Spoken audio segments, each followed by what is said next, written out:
Nagbabalik ang PTV Sports. At para naman sa ating sports banter, makakasama natin ngayon, syempre, ang mayor ng Dapitan City na si Sir Bullet Halusos. Welcome to PTV Sports po, Sir Bullet. Welcome po. Hi, thank you, Daryl and Paolo. Thank you, sir. Inviting me. Ito, Sir Bullet, curious lang po kami no, nung na-meet po namin kayo. I think ang full name niyo po is Seth Bullet Halusos. Seth Frederick Bullet Halosos. Sir, bakit po Bullet ang nickname po ninyo? Actually, long story, no? Pero yung pinanganak ako, ang business namin sa pamilya before was PBA. And dinala po yung Washington Bullets, if you've heard, Yeah, no? yes. And during that time, it was the parang tournament. Ito yung parang major, ano, and nanalo yung Washington Bullets against the All-Stars ng PBA. Nice. Ang ganda ng backstory. Washington Bullets, and ngayon ano na siya, Washington Wizards na. Wizards, Yung Bullet. Pero very interesting story po no, na may origin pala yung pangalan na Sir. Oo, yun nga. Parang yung pangalan ko walang Pinagmulan origin, parang naisip lang. Ako Pero, din, Paolo. Ano ba tong Paolo na to? Paulo, dumating lang ang Paulo. Oh, Paulo Ah, siya okay. naman. Sige, sige. Interesting. Ito, Sir Mayor Bullet, no, recently meron po tayong ginanap na triathlon dito sa Dapitan City. And very interestingly, bukod sa triathlon, kumbaga naging historical din po yung dating nitong triathlon po natin. Can you please provide a little background po about this and kumusta naman po yung ginanap po na itong triathlon po na ito? Last September, I think. Yes, actually, this is the second time we've hosted Ironman, no, triathlon in Dapitan City. We are only second in the whole of Mindanao to host such an event. So medyo malaking karangalan na maka-host ng globally acclaimed event such as Ironman, especially in a small city like ours. Pero nakakatuwa dahil nare-recognize ang Dapitan City for one of the premier destinations when it comes to sports. Ito Sir, in terms of participation naman po nitong Ironman triathlon nga po na nabanggit po niyo, 5150 I think. Ilan naman po yung mga sumaling triathletes po natin and kumusta po yung level up competition dito po sa triathlon po na ito? Medyo naging very competitive, no? This is what we can claim is the fastest 5150 in the whole country. So madami pong sumasali ng mga elite athletes just to participate and to try to run the fastest time in such a short span. Napakaganda ng lugar namin. We made use of our 3-kilometer boulevard, dagat, and swim, bike, and run. No? Pero sir, Mayor, paano po itong yung 5150 triathlon Dapitan natin? No? Gaano po kalaki itong bagay para sa, yun nga, no, tourism natin dun sa lugar? Malaki. Like I said, no, malaking boost sa economy namin. Since alam nyo, ang triathlon, hindi lang naman isang atleta yan. They come in teams. No? So lahat to bumibisita, kumakain, natutulog. And minsan nagpa-practice. No? So mas matagal silang nagsistay sa Dapitan to get to know the routes. And in return, nakikilala ang Dapitan City for its historical value as well. So madaming pupunta because it's the first Ironman na connected sa historic city, which is Dapitan City, no? Na nagpapakilala rin sa historical trail ng ating national hero na si Dr. Jose Rizal. And Mayor, nabanggit po na of course, our national hero, Dr. Jose Rizal. Sa Dapitan po siya nag-exile during yung sa Spanish era.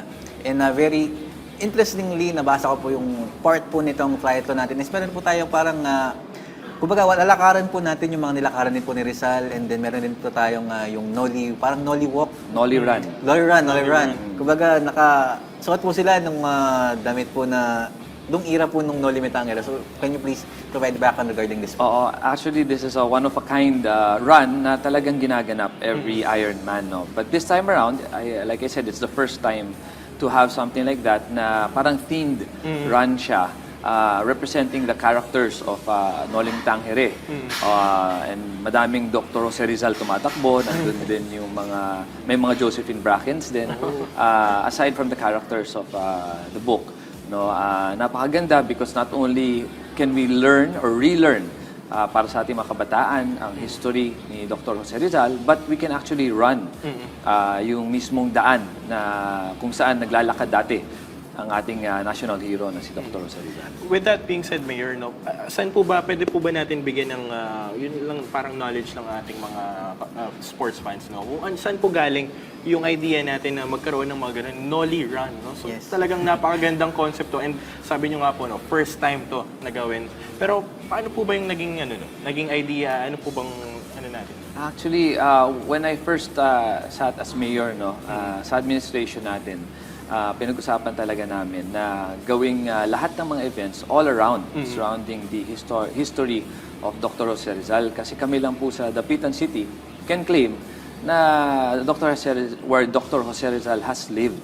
No? Kasi alam naman natin na namatay siya sa Luneta and doon siya pinanganak sa Laguna. No, pero where he truly lived and where his spirit still lives on and where he actually practiced all kinds of arts and ang expertise niya, no, which was he became a doctor, an actor, a painter, a scientist, an engineer. It was all in Dapitan City.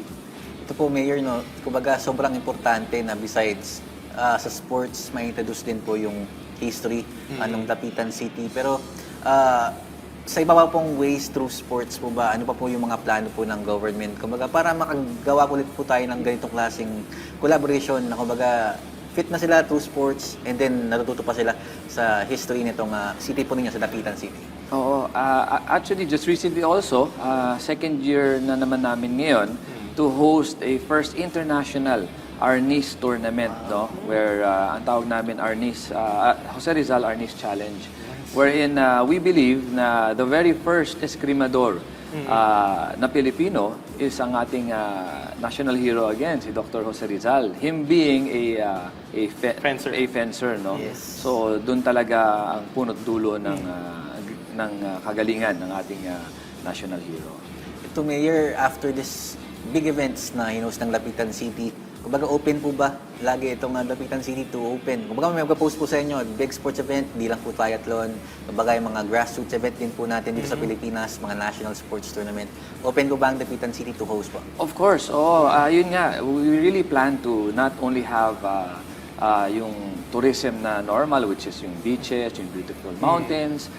We also want to push for sports tourism. Sports, yes. And film tourism as well, no? Pero dito lang muna tayo sa sports tourism. Kaya nga, even ang national age group ng chess tournaments namin, me being part of the board of directors of the National Chess Federation of the Philippines, doon namin in-hold every year sa Dapitan. And kung sinong nananalo doon, pinapadala po natin sa ibang bansa to represent our country.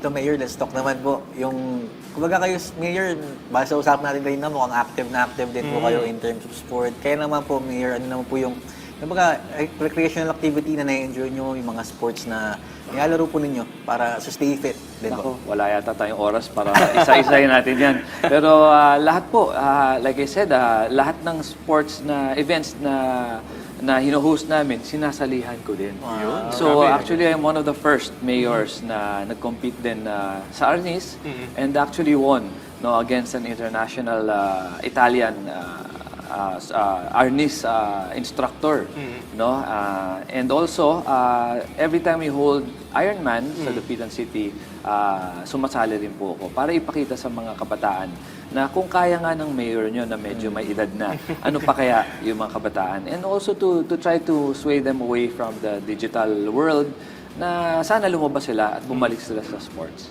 You've mentioned earlier, Mayor, no, na you're into bodybuilding also?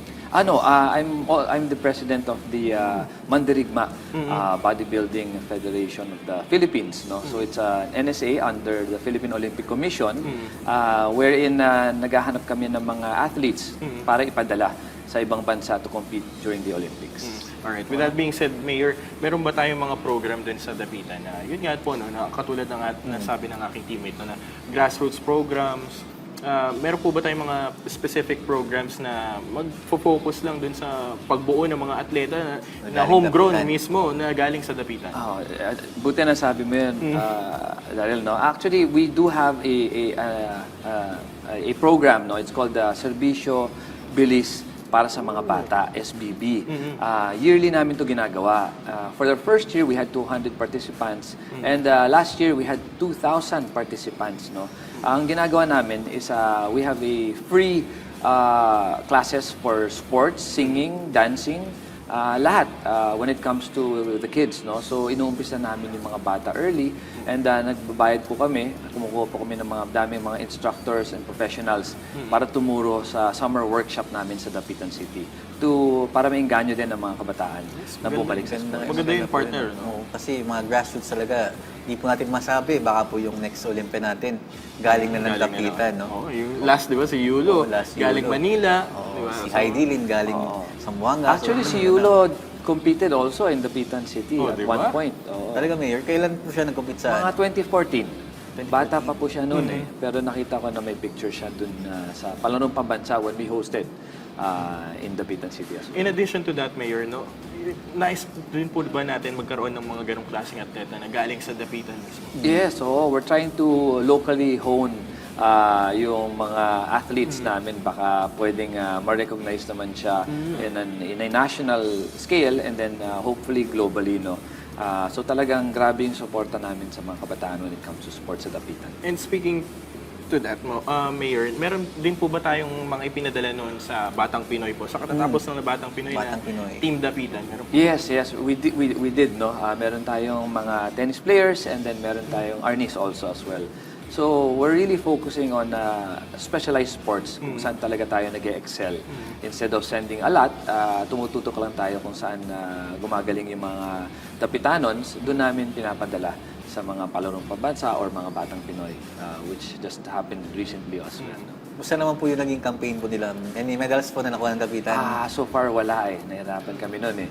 But syempre, we still keep trying and tuloy-tuloy kasi bago pa lang yung programa natin. Yes po. Ito, Mayor, bukod sa sports, syempre, ano pa ba yung ginagawang ways po ng ating local government? Kumbaga, makahikayat pa po ng mga turista na bumisita dito sa Dapitan.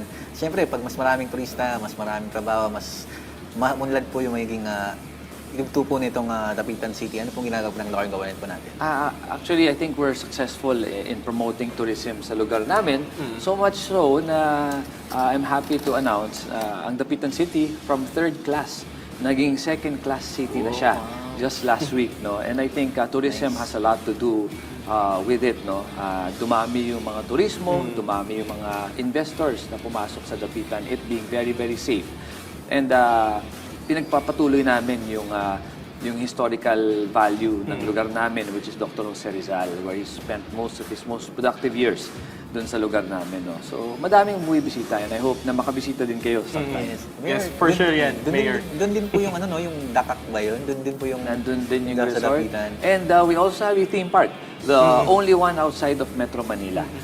Sana rin makikita nyo, mapanood nyo, and masuportahan yung mga local talents namin For sure na yan, nagpo-perform sa team. Ngayon pa nga lang po na-intriga na kami. Parang gusto na namin Ipad na sumama po sa kami inyo. agad. Sama na po kami hanggang Dapitan. Pero yun nga, para makapunta po kami dyan, Mayor, any major events po ba, sport events na dapat abangan po dito sa Dapitan City? Kung meron naman na po ang naka-line up for 2025. Yes, every July 17, no, we have an event. It's called the Revisitamos 1892. Ito yung reenactment of Jose Rizal landing in the shores of Dapitan. So it's a one-of-a-kind event na everyone is invited, visitors, locals, na sumama, maglakad kasama ni Dr. Jose Rizal. At 7 o'clock when he landed, all the way hanggang kung saan siya ikinulong, no? Or itinago. And everyone is invited except kailangan nyo magsuot ng period-correct clothes during that time. So it's a one-of-a-kind event where nakaka-participate yung mga manonood sa event natin. Ito, Mayor, I will give you the floor. Kumbaga, invite all of the Filipino and then yung mga turista po natin all over the world to come and see Dapitan po para ma-experience din po nila kung ano po na-experience ng ating mga triathlon runners, yung rich culture po nitong Dapitan City. Go ahead po, Mayor. Thank you. Yes, oo. Iniimbitahan po namin lahat ng tao, lahat ng Pilipino na hindi pa bumibisita sa Dapitan City. Sana makabisita kayo, support local tourism, and makita ninyo kung gaano kaganda ang Pilipinas. No? Unahin muna natin ang Pilipinas bago tayo lumabas and hopefully matuto rin kayo sa history and sa historical value ng aming lugar at kung gaano ka-significant ang Dapitan City sa ating national hero na si Dr. Jose Rizal. Alright. Ayan. Mayor, may tanong sa amin yung floor director namin, si Kit. Mayor, pag pumunta ba kami ng Dapitan, makakasama namin dun mismo si Jose Rizal daw. Ay, gusto mo sumama kayo, Sir Rizal? Baka si Josephine Bracken nandun din. Ayun lang. Biro lang, Mayor. Pero maraming salamat po, Mayor, sa pagpapaunlak po ng inyong